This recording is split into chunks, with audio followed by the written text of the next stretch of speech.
Hey everyone, good morning. Welcome to Build Your Book. Today we're going to talk about niche clarity, the key to making your marketing easier.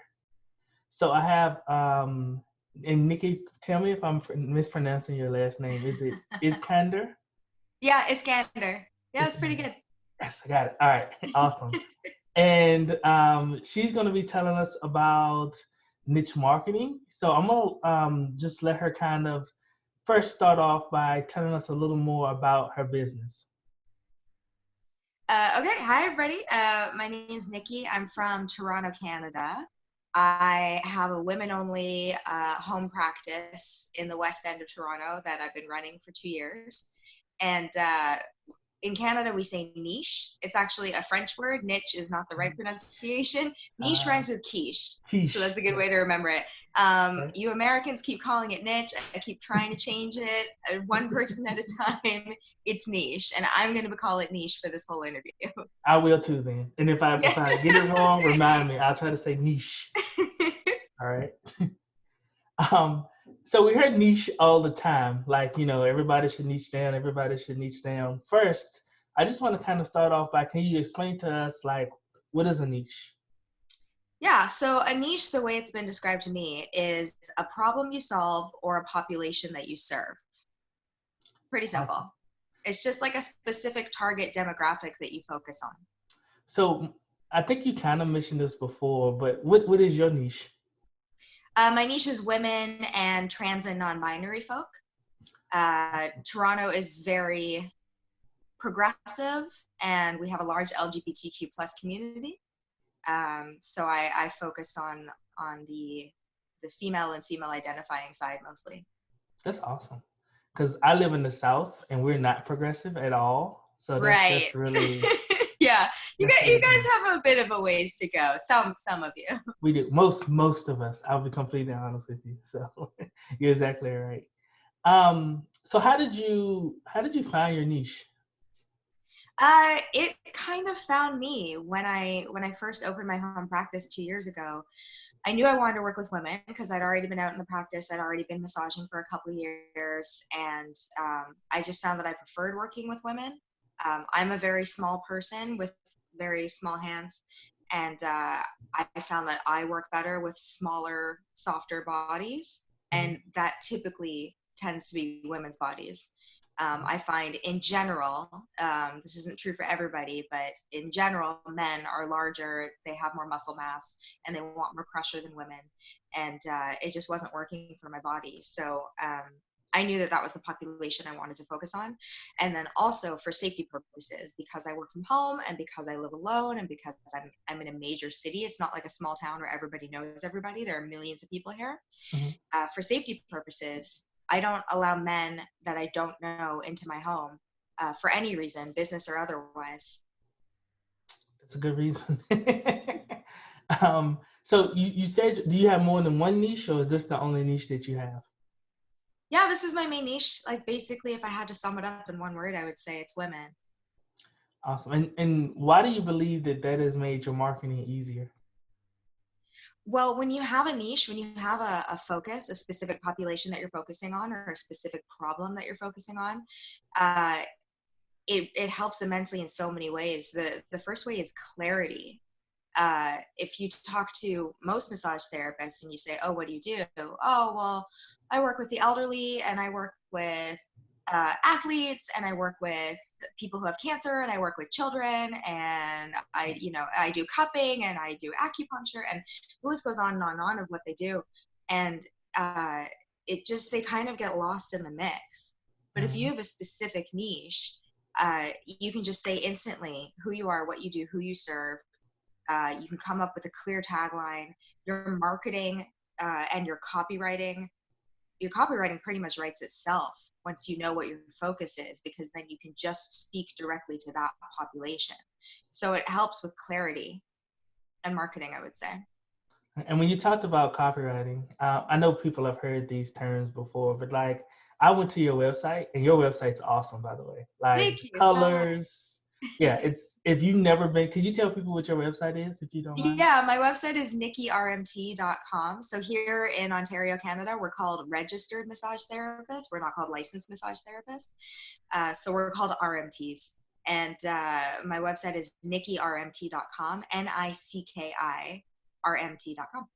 So you guys should check our website out. It's very vibrant. That's the first thing I noticed Yeah, about it. it's like hot pink.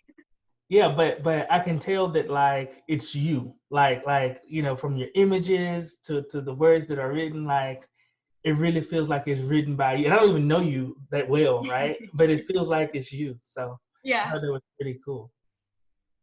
yeah, thank you.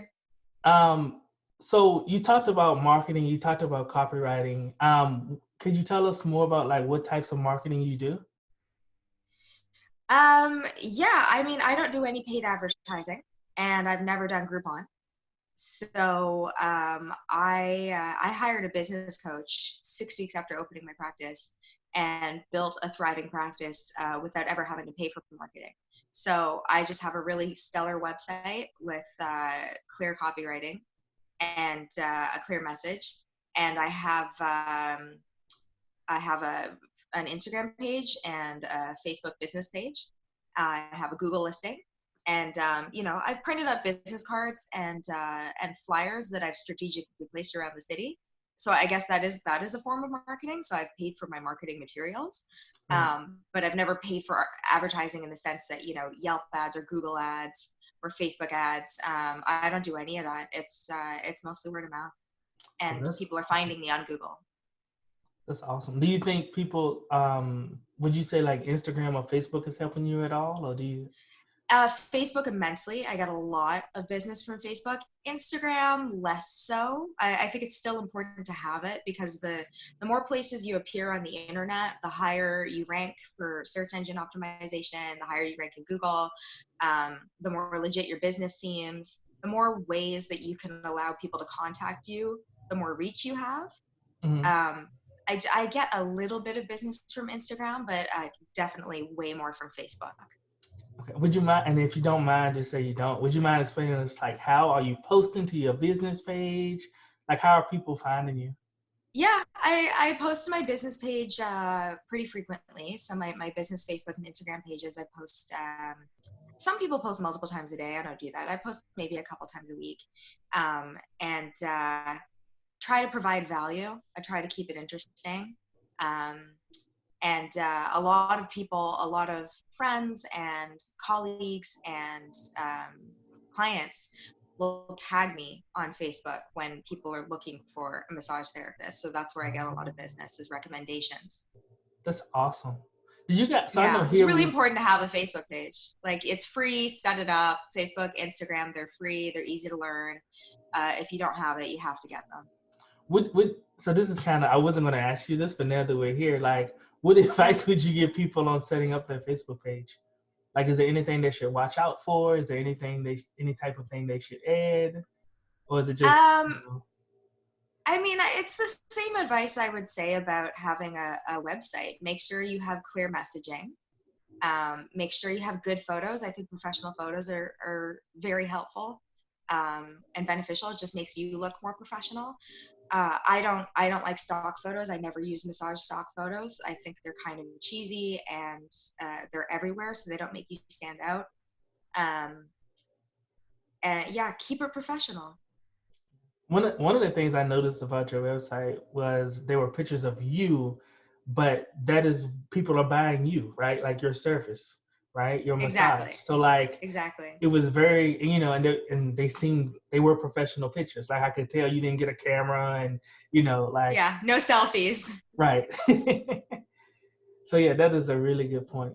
Um, Yeah, and I mean, I am my brand. I'm not running a big clinic where I have 30 therapists. It's just me. It's my house. So people want to know when they're coming to you. They want to know, who is this person? What right. does she look like? What does he look like? Do I like their smile? Do they seem friendly? I had a new client come to me a couple days ago, and I said, hey, how'd you hear about me? She said, oh, well, I just Googled massage therapists in the area, and I went to your website and I liked your face. That's what she said. Wow. I liked your face. I was like, okay. So I got a lot of compliments. I hired a professional photographer and a professional makeup artist, and we did a photo shoot, and all those photos are on my website, and people love them. That's one thing, So, people don't really talk about that. Like they talk about SEO and Google ads and, all different kinds of things, but they don't really talk about like, okay, once somebody gets to your website, how do you show that, okay, this is a professional environment? I'm a good person to be around. I'm happy. Those kinds of things. Because you're in close contact with your client. So they don't want somebody that's like angry or mean. So yeah, exactly. so in terms of your marketing, could you tell us like what do you offer your niche? Well, what do you mean by that? So like I know you offer them massages, right? But like why do they come to you? Oh, that's a really good question. That's a really good question. So actually, if you go to my website, in the banner section, like the part at the top, Mhm. one of the selections is why choose Nikki. And if you click on that, it'll list you 15 reasons why I think I'm different from other massage therapists. 15 reasons that set me apart from other people. So that's something else that you need. That some people call it a USP, which is a unique selling point. Mhm. What's your unique selling point? What makes you stand out from the crowd? Like, I'm in a highly saturated area. If you Google massage therapist near me, there are like 20 of them within a couple blocks. So why would somebody choose me? Unless I'm the cheapest, which I'm definitely not. Um, if you're if you're not the cheapest, you have to have some other reason for people to come to you. Otherwise, forced to compete on price, and that's just a race to the bottom. Nobody wins with that. Right. So yeah, there are 15 reasons there. Among them, there's punctuality. I always start and end on time. I think I'm the only massage therapist I know who has literally never gone overtime, not Wow. even by a minute. I always end on time. I respect people's time, and I expect them to respect my time. I need you to talk to my Uh, barber. yeah, Because it's exactly. always like, I'm 15 minutes late. I'm 15 minutes late. Anyway, I'm Yeah, sorry. yeah. So I'm never late. I'm clean, which I think is especially important now when there's kind of a bit of a hysteria and going around now. So I like to Yep. emphasize how clean I am, how I sanitize everything in between appointments. I don't accept tips. That's a big selling point. A lot of people really appreciate that. I'm a regulated healthcare practitioner. It's a bit different up here in Canada than it Mhm. is in the States.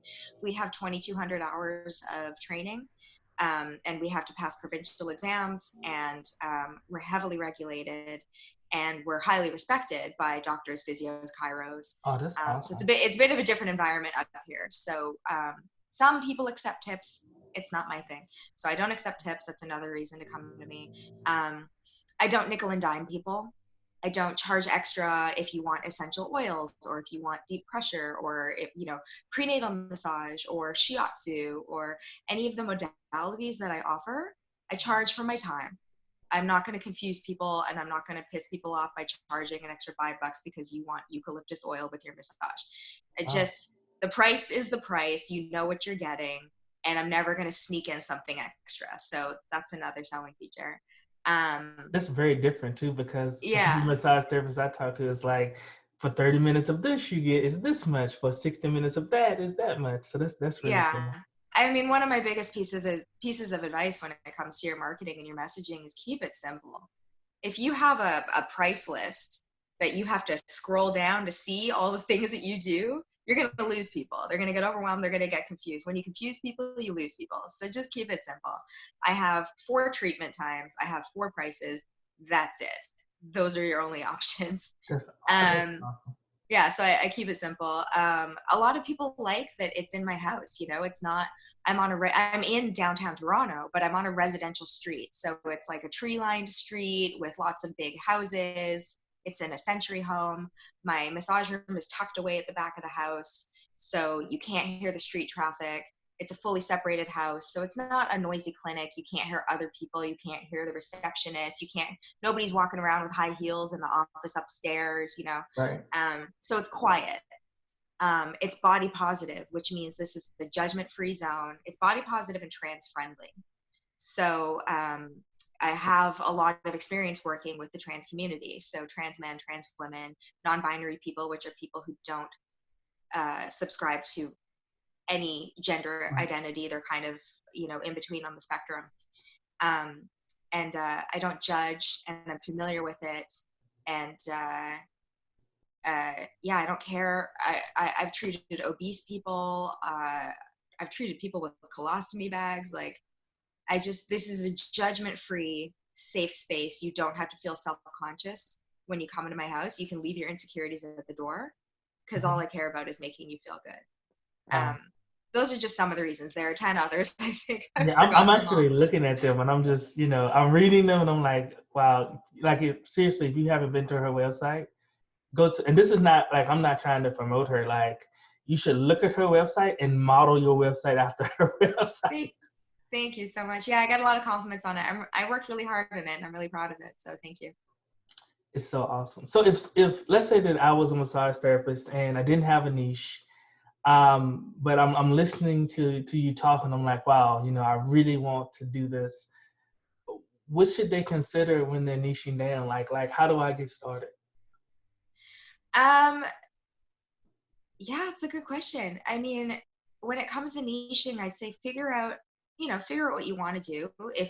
If you've already been working as a massage therapist for a few years, you've probably gotten your hands on several different types of people, and you've gotten a sense of who you work best with, who gets the best results from you, who do you look forward to seeing, do you really like working with athletes? Is that your passion? Is that what you're good at? So there's on the one side, there's what are you good at? What do you like doing? And then on the other side, you also have to think, are there people out there like this? Are there enough people out there who fit my niche that I can build a business? Because you may really love working with people who have multiple sclerosis, and that's wonderful, and these people need massage. But if you're in a tiny town and there's one person who has multiple sclerosis, you're not going to be able to build your business like that. So what are you good at? What can you achieve results with? And is there enough of a population that fits that niche close enough to you that you can build a thriving practice? So I'm gonna ask you a hard question. Okay. How do you determine if there's enough people around you? Because I mean, like I said, I build like scheduling software, and the question I had to ask myself is like, is there enough solo massage therapists? And I kind of struggle with that. How do you figure that out? Oh, that's a good question. I mean, I'm lucky. My niche is pretty, it's actually fairly broad. I could get much more specific if I wanted to, and I haven't needed to so far. My niche is women. That's half the population. So, and I'm in a major city. So I have millions of people to choose from. So mine is pretty simple. If your niche is something more specific, I mean, just think about, where do you work? I assume most of you work, if you're working for somebody else, you're probably working near where you live. And so you've gotten your hands on enough bodies that you should be able to know what types of populations are already coming to you. Right. And if you really want to work with, marathon runners, let's say, have you already treated a lot of marathon runners? If you have, then yeah, there's a community there. You can also look up local Facebook groups. Like if you want to treat marathon runners, Google Houston marathon runners and see what types of groups come up. And if there's a Facebook group that has 15,000 people in it, then okay, that's, that there's a community there. Right. And if your niche is too specific and there aren't enough people that suit it, you can maybe broaden it a little bit. You can always narrow it later if you need to. Let's say you want to work with people who have fibromyalgia and you can't find a lot of people who have been specifically diagnosed with fibromyalgia. Okay, well then you might want to expand it to chronic pain, because that encompasses not just fibromyalgia, but people who have recurring injuries and, all kinds of other ailments that fall under the umbrella of chronic pain. So if you're finding that if you're having difficulties finding the specific people you want to work on, maybe try broadening your niche, just like widen the net a little bit. So, and what's cool about this is it seems like this is a process. It's not like, oh, I do this one time thing. Like it's an ongoing thing that you can reassess based on the results you're getting. Yeah, absolutely. So my website and all of my advertising is women only. Everything says women only, women only. All of my marketing is hot pink. It's very, um, my website's very feminine. It's very women centric. And just yesterday, I got an email from a trans man who said, "Look, I know that you're women only. I'm a trans man. Are you comfortable treating me? If not, can you refer me to somebody else?" And I said, "Yes, absolutely. I do advertise as women only, but I also treat trans and non-binary folk. It's just not all that obvious on my website, but sure, I'll treat you. I also treat men who I know, and I treat men by referral. Right. Um, it's on my website, kind of tucked away in there. I don't broadcast that I do that because I don't love doing it. But just because you have a specific niche doesn't mean you can't treat other people. You can treat whoever you decide to treat.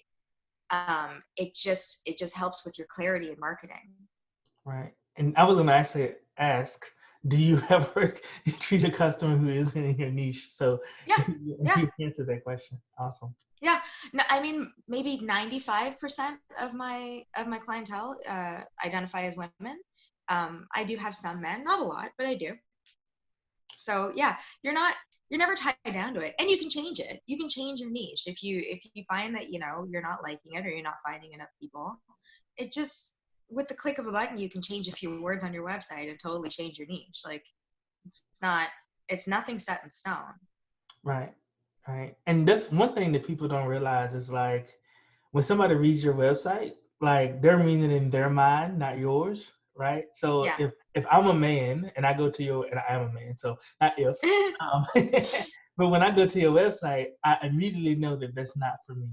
Right. And Exactly. so I move I'm on. so glad you said that. This is what I always say to people.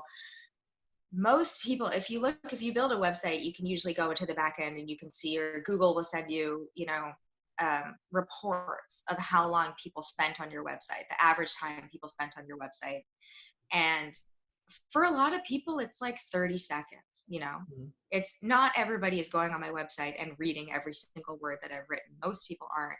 So people need to know within literally 10 seconds of landing on your website who you are, where you are, what you do.